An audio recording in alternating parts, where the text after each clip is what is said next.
What's up, everybody? I am back from a very, very busy weekend at Worlds, and I said I'd make this video because I wanted to show off some cool stuff about my character.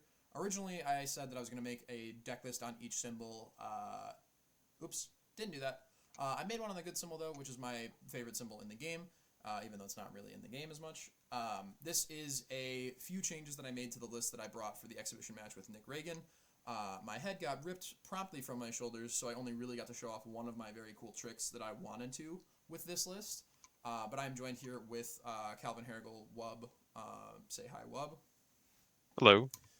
As the premier expert on cool shit going on in this game, I figured I would talk about what I liked about my character and the neat things that I can do, and Wub could add any other input that he so chose. So my character has a very tight and cool resource loop. Anytime you review something once per turn, you can shove it in your momentum. That means cards with the static text of go into momentum face up, go there face up. My trick that I liked the most on my good symbol list is the my hardest set one, which is a very hard to interact with speed reset loop every turn cycle because you'll flip the my hardest set to change the speed back to 4. You can spend with vertical maneuvering gear to minus that speed all the way down to 1, removing the hardest set, getting it back at the end of the turn, reviewing it at the start of your turn to just keep having that one defensive resource every turn. You'll notice on this list, the attuned cards that I have are going to be like all of the chaos and order stuff that has to do with momentum, either generating it for free or using it well. I have Determined Advance at a 1 of, mostly because even though it's a very, very good card, hard to block in general, in my character, it gets me free momentum, and it will likely always hit, so I can usually just spend it and get it back into the loop and get it back into my hand in between turn cycles if I want to. Don't really need more than the 1 of it. Once you find it, it's kind of just there forever. The Swarm by Titans are very good for smoothing over those checks, and a lot of what I have found to be ways to actually kill people once you generate that momentum are those 6 difficulty attacks like Determined Advance, like Spirit Gun Mega, getting either Powerful 4 because of the keyword upgrade, or EX4 with Determined Advance and then stapling Powerful to it with Surprising Strength. So smoothing over your check for those bigger attacks with Swarm by Titans is just very good there. It's a Breaker 1 high block that you can float to yourself between turns. And if they make it to Deadlock, it's Stun 3, in addition to Double Trouble being Stun 4 across its Echo, which you'll always have the momentum to pay for, and Double Trouble being Filtering helps out in that regard as well. More filtering with Moth. Generally speaking, you'll wind up in situations where you accidentally brick your own hand by passing cards to yourself over and over and over again and not really seeing too many new ones. Moth kind of helps you fix that issue a little bit, at least on the good symbol specifically. It's not for a lot of damage. It's never going to really present any type of threat unless you staple EX or Powerful to it with Surprising Strength if you really need to. But it's mostly there to just see more cards. Canister Creation Strike, in a similar vein, lets you build your foundations that either mitigate the cost of my effects, i.e. Defiant Stance, once I figure out where that is on the list. There it is. Or getting to number 7 Pro Hero, which is good symbol's big advantage in terms of my character, in that you get to do 2 momentum per turn cycle because you can do it on your opponent's turn and it counts as reviewing. So Canister Creation helps you get to that. It's also just a free way to spend momentum, and it has a ton of damage on it. Absorbed Energy, just another way to scam momentum. Available on the order symbol as well as the good symbol, but very good at just getting a free extra card to your quote-unquote hand. Spirit Gun Mega kills people. Hard to do in this character, it turns out. Very good at living, but killing people, you generally need a lot of momentum or just this card. My Yeah. set we already So talked about. Oh, yeah, go ahead. yeah, we in our test games with this character, the number one problem we found was just it's very easy to get that initial momentum and then get it back to your hand, and it feels very good. But then you're not really printing that much momentum every turn because you want to spend it and add it to your hand, and as a result of that, it can be very hard. It's very uncommon for you to have 10 momentum and just go, okay, here's a powerful move, you're just dead. Because you're going to be using it for VMEs or any number of other things, just kind of doing shit with it, I guess, right? Yeah.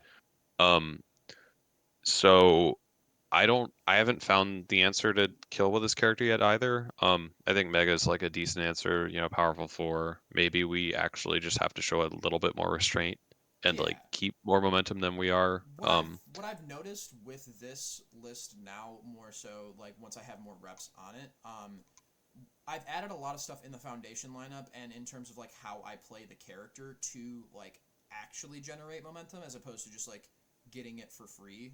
Like extra momentum is like the key here to like killing people, right? So Yeah. like Spirit Gun Mega being a 7 mid powerful 5, right? That'll kill anyone. However, the other part of this that is like incredibly helpful is just like adding any of the things from my discard pile to my hand, like adding a surprising strength to like snap an extra momentum, or adding like number 7 pro hero early on enough that you can just like use it to generate more momentum on your opponent's turn. Adding refreshing blend, which is like incredibly helpful because you're spending 1 momentum to re-ready something, and in general I use that to re-ready reflecting on choices, which is chaos attuned, because anytime you add an extra momentum you get to grab like another one, right? So Yeah. oftentimes what I'll do is at the start of my turn I'll review a card, put it into my momentum, respond reflecting on choices. Then over the course of the turn, if I am able to do so, I will spend a momentum to re-ready reflecting on choices so that on my opponent's turn, I can go number 7 pro hero, get another one with reflecting on choices, and then you're like plus 2 to 3 momentum across the turn cycle like that. And if your Yeah, opponent the doesn't... refreshing blend reflecting is like a sick loop that only good gets access to as well. So Correct. Yeah, that's like that is the reason. Like part of it is just because good is my favorite symbol, but the other part of it is by virtue of having attuned to symbols as the other 2 symbols, you pick the 3rd symbol because that just gives you the access to the most amount of cards. On top of that, Airy can re-ready stuff as well at the end of the turn. So if you're reflecting on choices with an Airy somewhere, yeah. you can get that. Airy is just another way to, I guess, in a pinch, spend momentum. But like realistically, if you're spending momentum on Airy, they're probably trying to kill you that turn anyways, or you're like, you know, you're not in a great spot if Airy is being used to spend momentum. But in general, the other thing that I really think is very fun that the good symbol and order symbol have access to on my character is we are probably the best in the entire game at using Koenma's task form, because as long as we have a Koenma's task in our hand at the start of the turn and one in our discard pile, if we find another one, we can resolve Koenma's task 3 times, twice on the turn that we find it and once the turn after, because as long as there's one in your discard pile, you can spend the Koenmas from your momentum, respond on my character to remove it, and then, look at that, we have the requirement. There's one in our discard pile and one removed. So you play the form on another Koenmas, name Koenmas, remove 4 attacks from their deck, then play the other Koenmas because we still have the requirement met and the first one gets removed, name another 4 like cards in their deck, then at the end of the turn, the Koenmas that you spent for my ability comes back to your hand, and now you have 2 other removed Koenmas and the one in your discard pile, so the next turn after that, you can just use that Koenma's task. And removing 12 attacks from your opponent's deck is a pretty good way to just not die. You also Yeah. can add anything that you want from your deck to your hand. So like if you're missing like Refreshing Blend for that piece, if you're missing a Defiant Stance, if you want to grab something back from your discard pile, you can grab Perseverance because you'll always have the momentum to spend on it. You can grab Keiko's Aid if you're worried about dying to a string deck. You can grab an Airy Smiles and you'll get 2 copies of it, and I don't think anyone's killing you through 2 Airy Smiles. You can grab Surprising Strength if you have like an attack string that could probably work, and if you're like being incredibly like thorough and spiky about it, you can, when you look at your opponent's deck with Koenma's task, pretty much figure out exactly what their hand is. If you know about how many runaways that they run, you could either name runaway and check their deck for how many they have left, or you could name anything else and know, okay, there's 2 runaways left in the deck. I don't think that they play 4, so there might be 1 left in hand to play around on this turn. Yeah. It just gives you If a you sit lot there of... long enough, like Spirit Gun Mega will just get you the Koenmas. So if you've checked a couple, like you can get one of the ones that's required as well. Mhm. Um, and like assuming that the Mega is connecting, you can like keep looping it and so on. So like yeah, it all like pieces together really nicely. I mean, obviously this is post rotation, right? You've cut things Yeah, I have from cut stuff that is yeah. like pre-rotation. I've So tried to like make this post-rotation. There's a lot of like very neat and cute tech. I haven't found so we candidly. can no longer like pigeon flock build in Urameshi and No, then go yeah. get whatever. And yeah. Yeah, I have not found like the perfect list yet, but there is just so much like cool stuff that I can do that I just wanted to make like a video talking about it. Fierce Wing's also available on the order symbol. You can grab like whatever you want, or if your opponent stuns you, which the good symbol is like pretty apt at not caring too much about stun, with like keeping areas safe. And you also have like surprising skill as another option. Fierce Wings can grab you like any of the myriad like engine pieces for you, right? your foundations do a lot for you here. Like vertical maneuvering gear being in play means that you are like functionally unkillable, because on defense you give -2 speed to everything on enter, and then VME gives -3 speed, so you can pick whatever zone you want, and -5 speed for at least one attack per turn cycle, just because of the one free momentum that I generate. And then anything else on top of that momentum wise that you get is just another attack that you get to like fictitiously decide where it goes and for how much speed. And then you Yeah. have like I mean, it block costs a tricks foundation, but it's not that bad. it costs a So foundation, but that's not that big of a cost. If like your foundations aren't really doing anything on defense, like don't do this doesn't do anything on defense. But with my character, it just turns into a weird ice gliding, right? So like that's the real draw of like every one of these. On top of that, you have stuff like Defiant Stance to mitigate the commit cost. There's another order attuned 2-diff that says when it's committed for a cost, you can make your opponent commit one as well. I don't play that in this list, even though it is order attuned, just because we don't really necessarily need Forceful that. Negotiator, I think. Forceful Negotiator, yeah, that is my like order lists of my character get to like time walk your opponent kind of by virtue of being another character that can staple an extra instance of stun onto Heaven Piercing Ice Wall by raising its rating to 2. You will always have the momentum to use Ice Sword Execution as like an easy line that you can play in that to just like skip your opponent's turn is like review a card, play Ice Sword, call whatever, use the momentum, freeze it, then play the Heaven Piercing Ice Wall, freeze 2 more, and your opponent's frozen 3, and you've thrown like 2 attacks for not too much damage necessarily unless the Ice Sword hits, but you have like set them back a full turn cycle pretty much.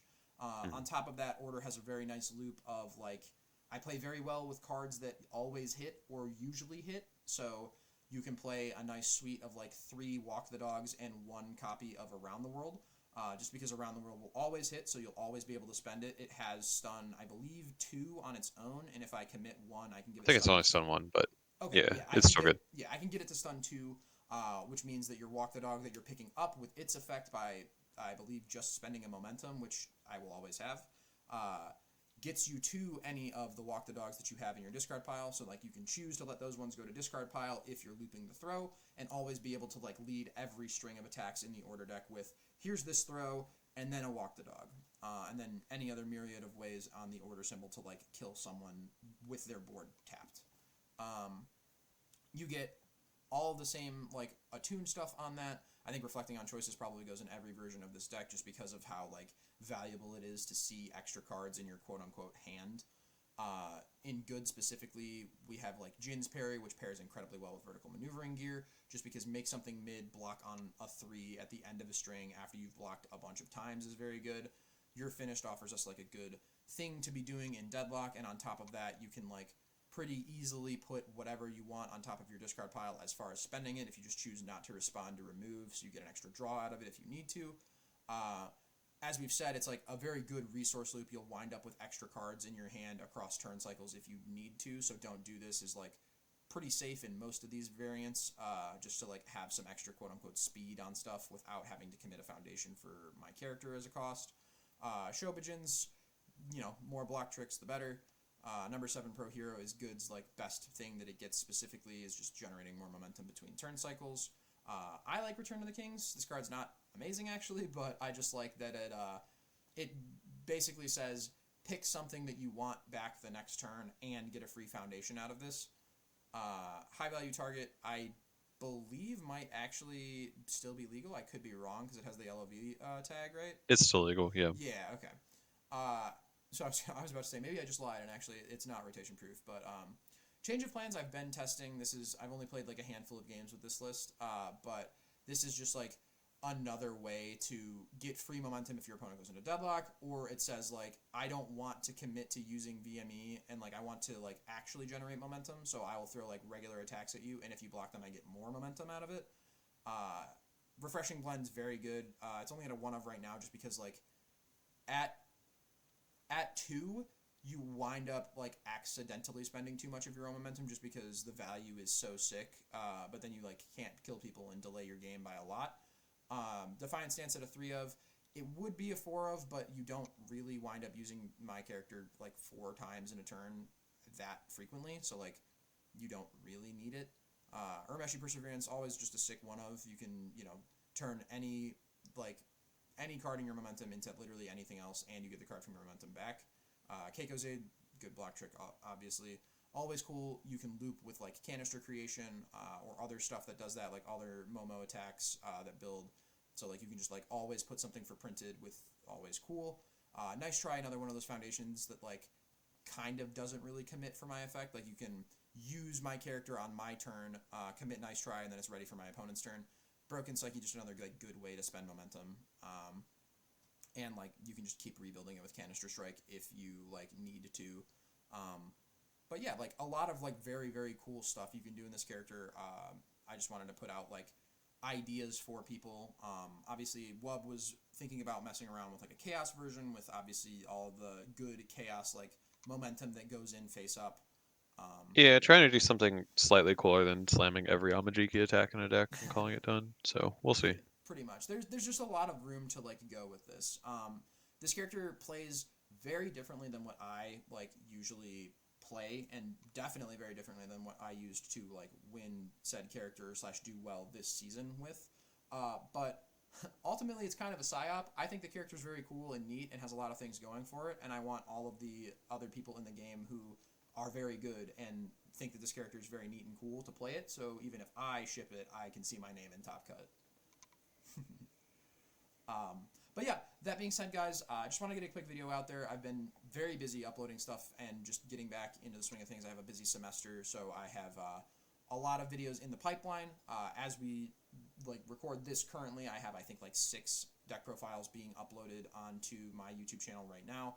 I have Wub and I's deck profile on Wub's channel that is going up very soon. We played card for card at Worlds, and I think our list was very sick. We both put a lot of time and effort into it and had great events as a result. So be on the lookout for that. And thank you guys so much for watching, and Wub, thank you so much for joining me. Yeah, no problem.